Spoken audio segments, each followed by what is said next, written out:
నమస్కారం. Astrology, జెమాలజీ, numerology, వాస్తుకి సంబంధించి ఎలాంటి అనుమానాలు మీకున్నా కూడా వాటి నుంచి బయటపడాలి, పరిహారాలు తెలుసుకోవాలి అనుకుంటే తనుష్క గారిని సంప్రదించండి. మీరు చేయాల్సిందల్లా ఒకటే, స్క్రీన్ పైన కనిపిస్తున్న నెంబర్ని కాంటాక్ట్ అయితే తనుష్క గారిని కలవచ్చు అండ్ డైరెక్ట్గా కూడా ఫోన్లో కూడా మాట్లాడి మీ పరిహారాలు తెలుసుకోవచ్చు. ఈ రోజు మీకు సంబంధించిన కొన్ని డౌట్స్ నేను మీ తరపున అడుగుతాను తనుష్క గారిని. వాటి పరిహారాలు, రెమెడీస్ అంటే ఇప్పుడు తెలుసుకుందాం. నమస్కారం తనుష్క గారు. నమస్కారమ్మా. ఈ మధ్యకాలంలో ఎవరు పెళ్లి చేసుకోవాలన్నా కూడా జాతకం కలిస్తేనే పెళ్లి చేస్తారు. అయినా కూడా ఆ పెళ్ళైన తర్వాత కొన్ని రోజులుగా వాళ్ళ మధ్య మనస్పర్ధలు కానివ్వండి, గొడవలు కానీ ఊరికే జరుగుతూ ఉంటాయి.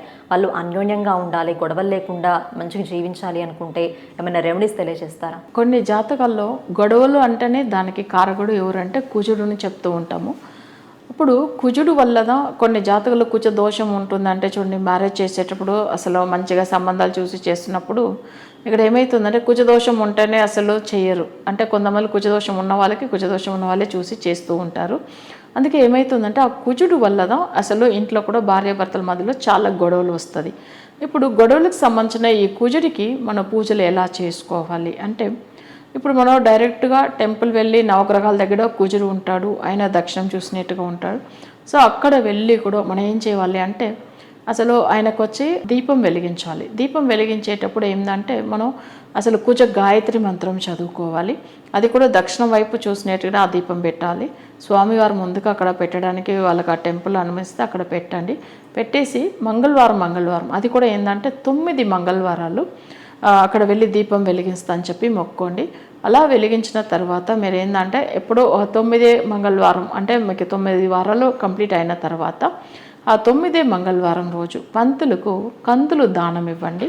అవి కాకుండా ఏం చేయాలి అంటే ఆరెంజ్ కలర్ వస్త్రం, మన ఆరెంజ్ కలర్ ఎవరికి సంబంధించిందంటే కుజుడికి. సో అలా ఉన్న వస్త్రం అక్కడ ఎవరైనా పంతులకి లేకపోతే ఎవరైనా పేదవాళ్ళకి కూడా దానం ఇవ్వచ్చము. దీనివల్ల కూడా ఏమవుతుందంటే కుజదోషంలోంచి బయటపడతారు. సో ఇది వచ్చి మనం మంగళవారం రోజులో చేసుకునేది ఉంటుంది, 9 మంగళవారం. అది కాకుండా ఆయనకు ఏంటంటే గాయత్రి మంత్రం చదువుకుని 9 ప్రదక్షిణాలు చేసుకోవాలి. 9 మంగళవారం తప్పకుండా చేయాలి. ఇది ఒక ఫలితం, అంటే మనకి ఇది తొందరగా రిజల్ట్ అయితే ఇస్తుంది. సరే, కొన్ని జాతకాల్లో కుజుడు అస్సలే బాగలేదు, వగ్రం అయిపోయాడు, లేదు మాంది గ్రహం అయిపోయారు, అట్లా అనేటప్పుడు వాళ్ళు చేయవలసింది ఏంటంటే, మీకు దగ్గర ఏదైనా సుబ్రహ్మణ్య స్వామి టెంపుల్ ఉంటే అక్కడ వెళ్ళి ఏం చేయవచ్చమంటే స్వామివారికి అంటే ఎండు ఖర్జూర్ పండ్లు అసలు అవి తీసుకెళ్ళి స్వామివారికి అక్కడ మీరు జస్ట్ ఒక దండలాగా చేసుకోవచ్చు. అంటే ఎండు ఖర్జూర్ పండు అది వచ్చి ఒక 9 లేదు 18, 27 అలా చిన్నగా దండ చేసుకుని స్వామివారికి వేయమని చెప్పేసి మీరు అక్కడ టెంపుల్లో కనుక్కున్నారంటే, ఒకవేళ స్వామివారికి వేస్తారంటే అట్లా వేసి దాని తర్వాత దాన్ని ఇంట్లో తీసుకొచ్చి పెట్టాలి. అంటే అది వచ్చి మీరు ఎప్పుడైనా మంగళవారం రోజు వెళ్ళినప్పుడు లేదు షష్ఠి తిథి రోజు కూడా మీరు వెళ్ళి తీసుకుని వచ్చి ఇంట్లో పెట్టవచ్చు. ఇంట్లో పెట్టి కొన్ని రోజుల తర్వాత మీకు అసలు ఆ సమస్యలంతా తగ్గిపోతుంది అనుకోండి, అప్పుడు దీన్ని తీసుకెళ్ళి ఎక్కడన్నా వాటర్లో కలిపేవాలి. సో అవి కాకుండా ఏం చేయాలంటే స్వామివారికి మీకు అసలు ఇంత మంచిగా చేశారు కాబట్టి సుబ్రహ్మణ్య స్వామికి ఎప్పుడన్నా వెళ్ళి మంగళవారంలోనూ లేదు అంటే షష్ఠి తిథిలోనూ అర్చన చేస్తాను మొక్కోండి. సో అలా చేయడం వల్ల ఏమవుతుందంటే మనకు ఆ తొందరగా సమస్యలంతా తీరిపోతుంది. కాబట్టి మీరు వెళ్ళి ఎప్పుడైనా ఈ మంచిగా అయిన తర్వాత ఒకసారి అర్చన చేసుకోండి. సో ఇది వచ్చి ఏంటంటే నవగ్రహాల దగ్గర కుజుడికి చేసేవాళ్ళు చేయవచ్చాము, అలా కాకపోతే సుబ్రహ్మణ్య స్వామికి చేయవచ్చాము. ఎందుకంటే కుజుడు వగ్రమై ఉంటేనో లేదు మాంది గ్రహం ఉంటేనో వెంటనే కుజుడు ఫలితం ఇవ్వడు.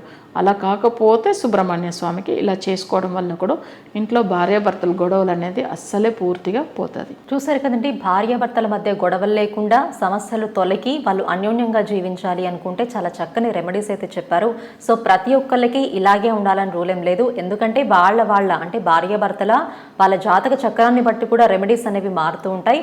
అవి చూసి చెప్తే కనుక ఇంకా క్లియర్గా అసలు సమస్య ఏంటి, దానికి కరెక్ట్ అయిన పరిష్కారాలు మనకి తనుష్క గారు చెప్తారు. మీరు చేయాల్సిందల్లా ఒకటే, స్క్రీన్ పైన కనిపిస్తున్న నెంబర్ని కాంటాక్ట్ అయ్యి తనుష్క గారిని సంప్రదించండి.